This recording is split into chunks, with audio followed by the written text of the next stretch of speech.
Guys, मैं हर्ष सोनोने मेरे pharmaceutical tutorials के यूट्यूब चैनल में आप सबका स्वागत करता हूँ।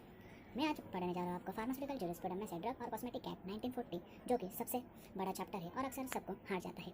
और इनमें से सबसे मेन पॉइंट है शेड्यूल्स, जो कि डी फार्म के सेकंड ईयर और बी फार्म के 5th सेमेस्टर में के सिलेबस में ऐड है। और मैं आपको इसमें से कुछ सिंपल ट्रिक्स बताने जा रहा हूँ, जो कि आपको शेड्यूल याद रखने में आसानी होगी। तो इसलिए आप मेरी वीडियो पूरी ज़रूर देखना और वीडियो को लाइक और सब्सक्राइब जरूर करना। और आज एक बात और, इनमें से शेड्यूल अक्सर हर गवर्नमेंट एग्जाम जॉब में होते हैं, जैसे ड्रग इंस्पेक्टर, गवर्नमेंट एनालिस्ट और द रेलवे में जो फार्मासिस्ट के एग्जाम होते हैं, अक्सर उनमें 1 या 2 ज़्यादातर क्वेश्चन हमेशा शेड्यूल के ऊपर पूछे जाते हैं। सो शेड्यूल जरूर याद रखना, अच्छे से पढ़ना, इसलिए मैं आपको कुछ ट्रिक्स बताने जा रहा हूँ। So let's see the schedules. Okay guys, let's start our video. पहला है शेड्यूल ए। शेड्यूल ए में क्या आता है? Application for licence. जो हमें कोई भी ड्रग स्टोर और कंपनी स्टार्ट करनी होती है तो हमें लाइसेंस की ज़रूरत होती है। तो लाइसेंस का इशू कैसे करें? तो इधर एप्लीकेशन फॉर्म भरना पड़ता है फॉर इशूइंग लाइसेंस, वो आता है शेड्यूल ए में। ए फॉर एप्लीकेशन, ऐसा शेड्यूल ए को याद रखना है। फिर आता है शेड्यूल बी। जब चलो हमने लाइसेंस ले लिया और दवाई बना दी, और दवाई बनाने के बाद उसे टेस्ट और एनालिसिस करना पड़ता है। तो टेस्ट और एनालिसिस के लिए हम गवर्नमेंट एनालिस्ट और किसी सेंट्रल ड्रग लैबोरेटरी में भेजते हैं, तो उसके लिए कुछ फीस लगती है। तो वो आता है शेड्यूल बी में। Schedule B for fees, B fee, ये ऐसे शेड्यूल बी अपना हम लोगों को याद रखना है। नेक्स्ट आता है schedule C, list of biological and special products. इसमें ज़्यादातर पेरेंटल प्रोडक्ट्स आते हैं।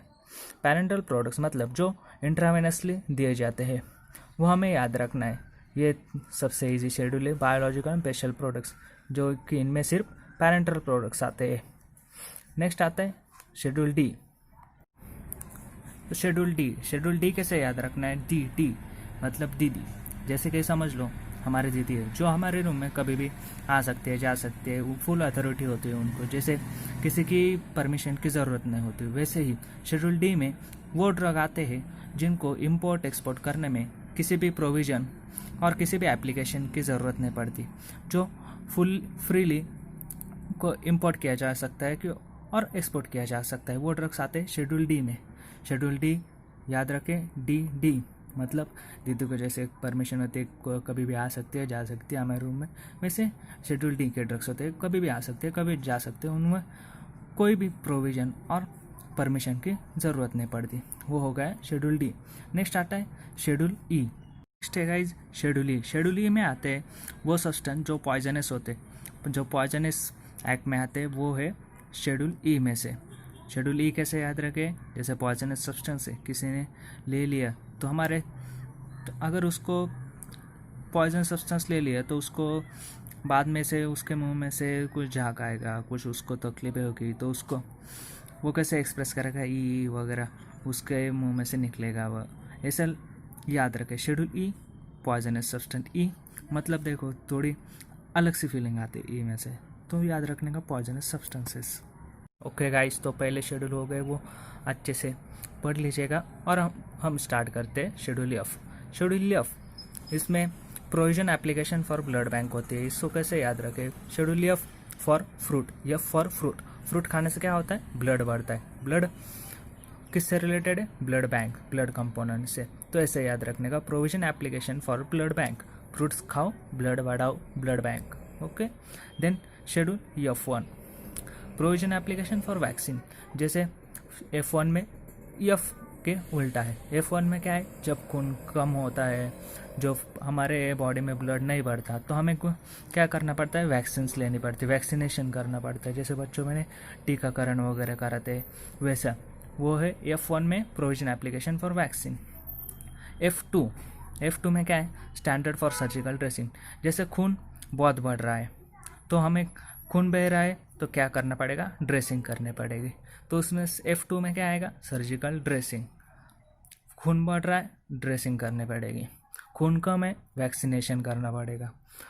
खून चाहिए, फ्रूट्स खाओ, इधर खून बढ़ जाएगा। F3 में अम्बिलिकल कॉर्ड।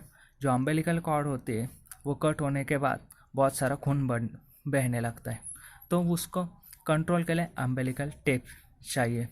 वो किस में आता है? शेड्यूल F3 में।